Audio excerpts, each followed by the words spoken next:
So dear student, তোমরা যারা এবছর 2025 সালে উচ্চ মাধ্যমিক দেবে, তো তাদের পরীক্ষা খুব শীঘ্রই চলে এসেছে। তোমরা জানো আমাদের মাধ্যমিক পরীক্ষা 10 তারিখ থেকে অলরেডি শুরু হয়ে গেছে। তো তোমাদের পরীক্ষাও বেশি বাকি নেই।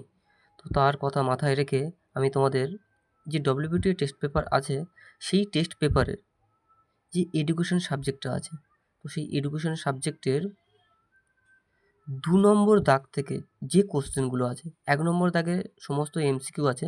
তো এমসিকিউগুলো আমি করাচ্ছি না, কারণ এমসিকিউগুলো বেশিরভাগটাই তোমাদের টেস্ট পেপারের সমাধান দেওয়া আছে।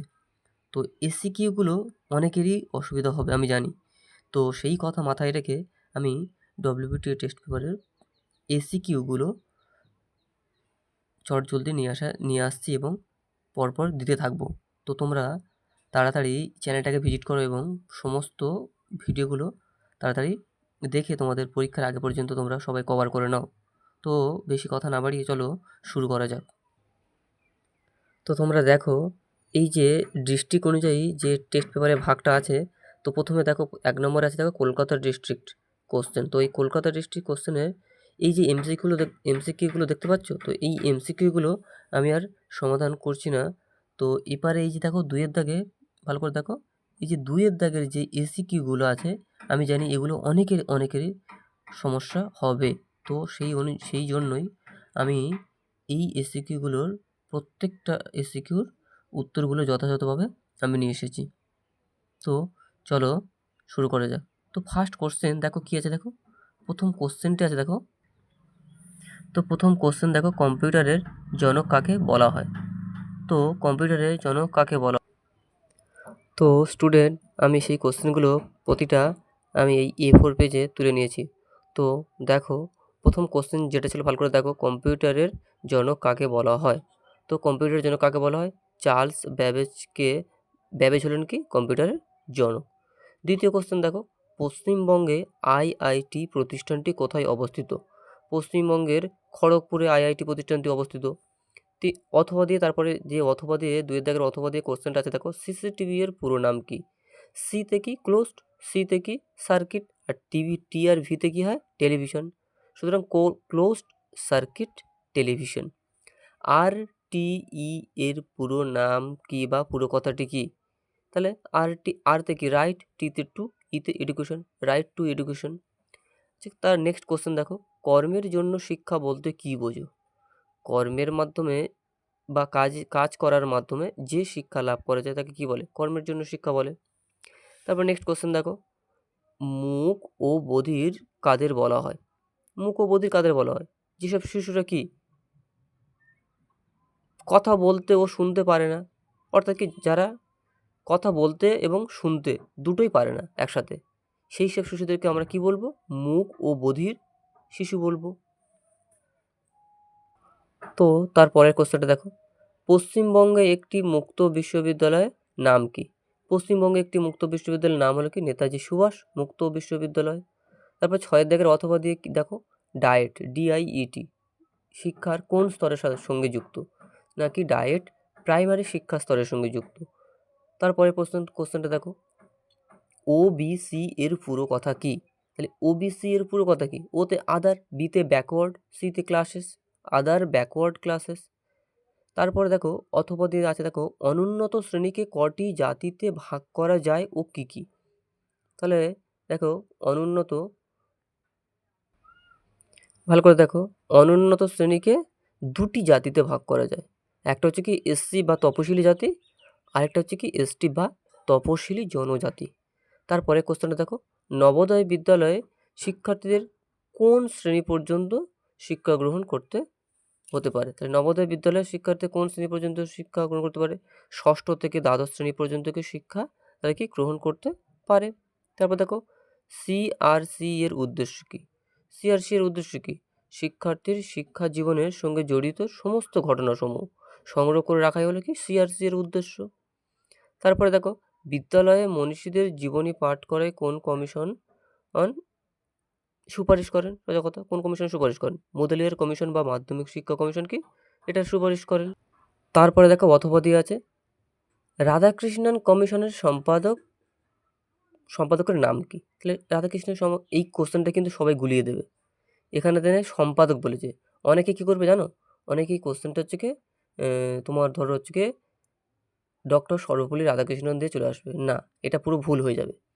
কারণ উনি ছিলেন সভাপতি, রাধাকৃষ্ণন কমিশনের সভাপতি ছিলেন, সম্পাদক না। সম্পাদক কে ছিল না, সম্পাদক ছিল অনাথনাথ বসু। কেন্দ্রীয় প্রবণতা পরিমাপের পদ্ধতিগুলি কী কী? কেন্দ্রীয় প্রবণতা পরিমাপের পদ্ধতিগুলি হলো কি, মিন মিডিয়ান মোড বা বাংলায় বললে কি হয়, গড় মধ্যমান ভূশিষ্ঠক। তারপরে দেখো অপারেন্ট অনুবর্তনের প্রবর্তক কে? তাহলে অপারেন্ট অনুবর্তনের প্রবর্তক কে? BF Skinner.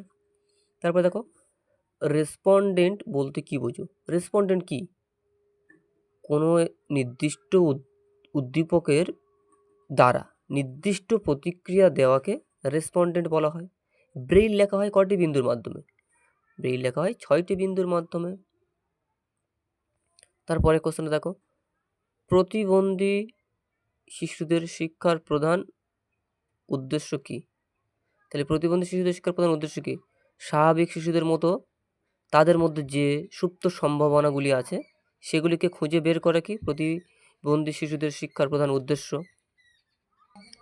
তারপরে কোশ্চেনটা ভালো করে দেখো তোমরা, কি বলেছে?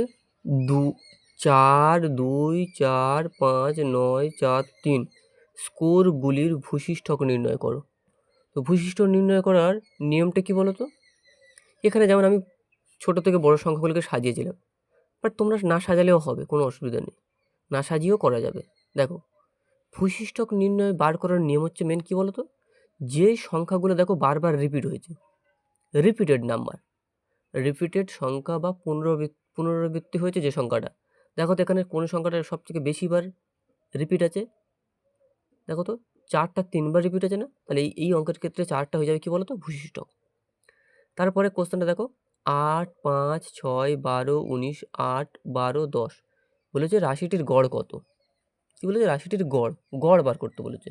তাহলে গড় বার করার সূত্র কি বলো তো? সব কটা সংখ্যা, যে সব কটা সংখ্যা আছে সবগুলো সংখ্যা কি করব? সবগুলো সংখ্যার যোগ, আর সবগুলো সংখ্যার যোগ হলো নিচে কি করব? কটা সংখ্যা আছে? 1টা 2টো 3টে 4টে 5টা 6টা 7টা 8টা, তাহলে এখানে মোট হলো 8। তাহলে 8টা সংখ্যা কি করবো? নিচে 8, অর্থাৎ নিচে 8 দেবো, যতগুলো সংখ্যা আছে ততগুলো সংখ্যা দেবো। তাহলে সবগুলো সংখ্যাকে যোগ করলে হবে 80, আর নিচে 8টা সংখ্যা ছিল, তাই 8 দিয়ে কী করবো? 80টাকে ভাগ করব, ভাগ করে দিলে হয়ে যাবে 10। সুতরাং এখানে গড় হয়ে যাবে কত? 10 এই অঙ্কটার ক্ষেত্রে। তারপরের প্রশ্নটা দেখো, বলেছে দেখো বুদ্ধি সম্পর্কিত স্পিয়ারম্যানের তত্ত্বটির নাম কি? তাহলে বুদ্ধি সম্পর্কিত স্পিয়ারম্যানের তত্ত্বটির নাম কি? দ্বি উপাদান তত্ত্ব। স্পিয়ারম্যান তো 2টি উপাদান তত্ত্বের কথা বলেছিল না? সেই তত্ত্বটার নাম কি হচ্ছে? জি উপাদান। একটা হচ্ছে জি আর একটা হচ্ছে কি এস। তাহলে এই স্পিয়ারম্যানের বুদ্ধি সম্পর্কিত উপাদান তত্ত্বটির নাম কি? দ্বি উপাদান তত্ত্ব। তারপরের প্রশ্নটা দেখো, প্রচেষ্টা ও ভুলের কৌশলের প্রবর্তককে? তাহলে কি হবে? থর্নডাইক। থর্নডাইক হচ্ছে কি ট্রায়াল অ্যান্ড এরর বা প্রচেষ্টা এবং ভুলের প্রবর্তক। তারপরের প্রশ্নটা দেখো, বলেছে অপারেন্ট অনুবর্তনের মূল ভিত্তি কি? অপারেন্ট অনুবর্তনের মূল ভিত্তি কি? অপারেন্ট অনুবর্তনের মূল ভিত্তি হলো কোনো উদ্দীপকের প্রেক্ষাপটে কোনো ব্যক্তি যে প্রতিক্রিয়া করে সেই প্রতিক্রিয়া শক্তিশালী হয়ে ওঠে, আর এই প্রক্রিয়াটি শেষ পর্যন্ত আমাদের আচরণকে কী করে? শর্ত সাপেক্ষ করে তোলে। তো ডিয়ার স্টুডেন্ট, এই কটাই ছিল তোমাদের 2 দাগের কোশ্চেন। তো আশা করি ভিডিওটা অবশ্যই তোমাদের উপযুক্ত এবং কার্যকরী হবে। ভিডিওটা যদি ভালো লাগে তো তোমাদের বন্ধুদের সঙ্গে শেয়ার করবে এবং লাইক করে যাবে, এবং পারলে এই ভিডিওটার সবাইকে ছড়িয়ে দেবে। থ্যাংক ইউ, ধন্যবাদ।